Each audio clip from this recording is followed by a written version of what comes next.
Panginoon, kay Sister Beckbeck, Lord God, na siyang magbigay sa amin ng retreat, O Lord God, na ito na para kami ay maibsan ng aming kagutuman, O Lord God. Maraming salamat, Lord, sa kanyang buhay. Pagpalain po siya, bigyan ng maayos na kalusugan at kalakasan sa kanyang pagtatrabaho, O Lord God. Bless din ang kanyang employer at maging mabuti po at maging maluwag sa kanya sa bawat oras, O Lord God. Bigyan po ng kagaanan ng lahat ng kanyang mga gawain, O Lord God, sa araw-araw. Panginoon, ikaw ang patuloy na gumabay sa kanya.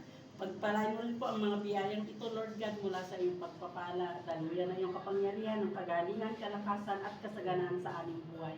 Ito po ang aming samot dalangin sa matalas na pangalan ni Jesus namin, Panginoon, Tagapagligtas. Amen. Maraming salamat din po sa araw ng kanyang naarawan, Lord. to you. Birthdays po pa. Happy birthday to you.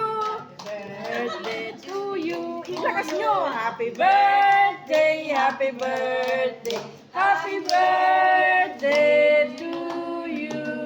Wish you all the best. Thank you, sis. Happy birthday. Ayan na kami. Kainan na. Salamat sa Diyos. Thank you, Lord. Ayan na yun. Thank you, Lord. Kainan na.